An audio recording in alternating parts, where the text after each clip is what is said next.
Бүгүн 15 февраль 2020 жылы мен Асанкулова Бекбүбү Сооронбековна болом. Айылыма келип бүгүн апам Чыныбаева Калбүбүдөн улуу ата мекендик согуштан кайтпай калган тайкелерим жөнүндө маалымат алайын деп келип отурам. Апа, тайкелерим жөнүндө айтып берсеңиз. Эми бул агаларымдын эмесин кийин ошол айылга келгенде класстык саат өтүү жөнүндө материал топтогон кезден баштап гана ошол ал кезекте көпчүлүгү өтүп кетти. Анан калгандарынан сурап маалымат алганымда ошо Караев Чыңгыз жөнүндө ушу анын апасы Караева Рабини көрүп калган. Ал киши айылап жалгыз бала менен айрылдым деп ыйлап отурганын көрчүмүн. Андан кийин ошо эме кылганда согуштан кайтпай калып, анан ошо чоң апам военкоматка заявление жазып, баласынын дайынсыз кеткендиги жөнүндө кабар алгандагы материалы бар экен. Аны кийин жана Чыныбаева Гүлмира деген жазып, ал документи бар. Ошол эмне согуштан кайтпай калгандыгы жана апасына заявление жазып дайынсыз болгондугу жөнүндө маалымат бар. Ал эми жана Жаңкороз жөнүндө болсо, ал газетага чыгып келген.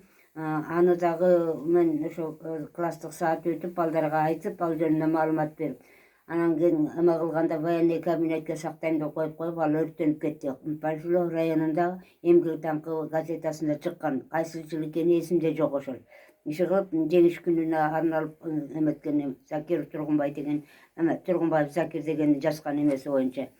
Андан кийин дагы биздин токумдан Синялев Жапы деген дагы армияга барып, ал атамдын бир тууган иниси.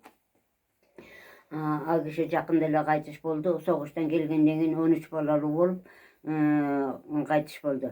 Ал жөнүндө маалыматты анда дагы ошо класстык саат өтөм дегенде бир күнү сурасам, ошо согушка барып келдиңиз эле байке, кандай болду, эмне көрдүңүз деп эметкенде ошондо согушка баргандагы эмесин жөнүндө сүйлөп берген.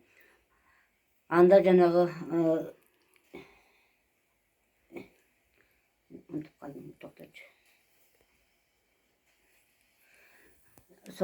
согушта немистердин колуна эме кылып, тегерете немистердин курчоосунда калып жарадар болгондогусун.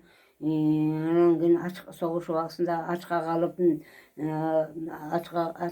бир ошол өзү менен жүргөн жоокердин өлгөндөн кийин анын койнунан бир нанды алып алып кургак жеп, суу таппай, аны бир жерде ошо адамдын каны чөт болуп эметип калган жерден үстүндөгү канын сийрип жиберип, астындагы суусун ичип тирүү калган күндөрүбүз болгон деген сөздөрүн айтып берген. Андан тышкары дагы ошол эме кылганда согуш убагында бир немисти кармап келген экен, тирүү өзү. Анан ошол жөнүндө кармап келгендиги жөнүндө бир ордени бар жасалган экен. Ал орденин ошол убагында бир госпиталга жатып ала албай калган экен. Аны дагы ошо кийин жана Чыныбаева Гүлмира деген эме изилдеп жүрүп, ошо эмеде Россияда архивде сакталганы бар экен.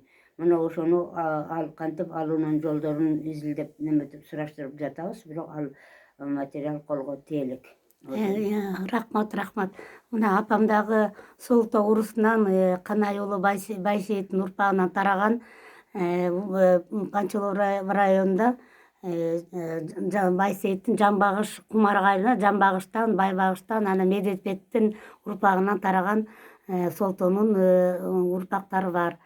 Анан менин тайкелерим колунда өткөндүктөн кийин мен дагы ушул Жапы тайкемди көрүп калдым, башкаларын көргөн жокмун. Тай атамды да кичинекей кезимде көрдүм. Анан ошону менен ушу тай аталарым жөнүндө мен кичине согушта катышкандар жөнүндө кичине кыскача маалымат чогултуп аттым элем. Бул дагы болсо кийинки урпактарга, азыркыларга дагы согуш убагында кандай азап менен ата бабаларыбыздын тилеги каны төгүлгөн ошол эрдиктерин даңазалы иретинде кичине мен маалымат чогулттум элем. Эми ушундай согуштар болбосун, дүйнөдө тынччылык болсун деп тилеп кетем. Апа, сизге да рахмат. Ушинтип кичине бизге маалымат бергениңизге.